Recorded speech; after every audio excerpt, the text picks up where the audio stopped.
லைஃப்ல ஏதோ ஒன்னாலும் சம்பாதிக்கலாம் பொதுவா. ஆனா நல்ல நட்பு சம்பாதிக்கிறது ரொம்ப ரொம்ப கஷ்டம். அந்த மாதிரி நல்ல நட்புல முக்கியமான அளவு கோப்பு. நம்ம வீட்டுல பாத்தீங்கன்னா சொந்த அண்ணன் தம்பி இல்ல அட்லீஸ்ட் நம்ம பசங்க இல்ல வேற யாருனாலும் ஒரு வேலை சொன்னா ஒரு நாள் செய்வாங்க, 2 நாள் செய்வாங்க.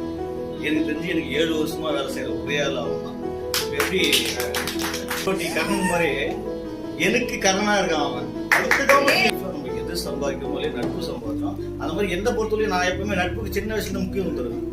நான் எனக்கு கூட இன்னைக்கு நான் என் சைல்ட்ஹுட் ஃப்ரெண்ட் வரைக்கும் இன்னைக்கு வரையும் அவனுக்கு எவ்வளோ குழந்தை பெற்று இல்லை அட்லீஸ்ட் எப்படி ஆனாலும் எந்த லெவலில் இருந்தாலும் பிச்சைக்காரனாக இருந்தாலும் கோட்டீஸ்வரனாக இருந்தாலும் இன்னைக்கு வரையும் ஒரே மாதிரி நட்பு எங்களுக்குள்ள எல்லாமே இருக்கும்.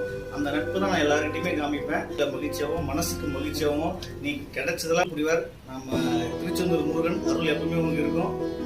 வாழ்க வளமுடன் கோபி.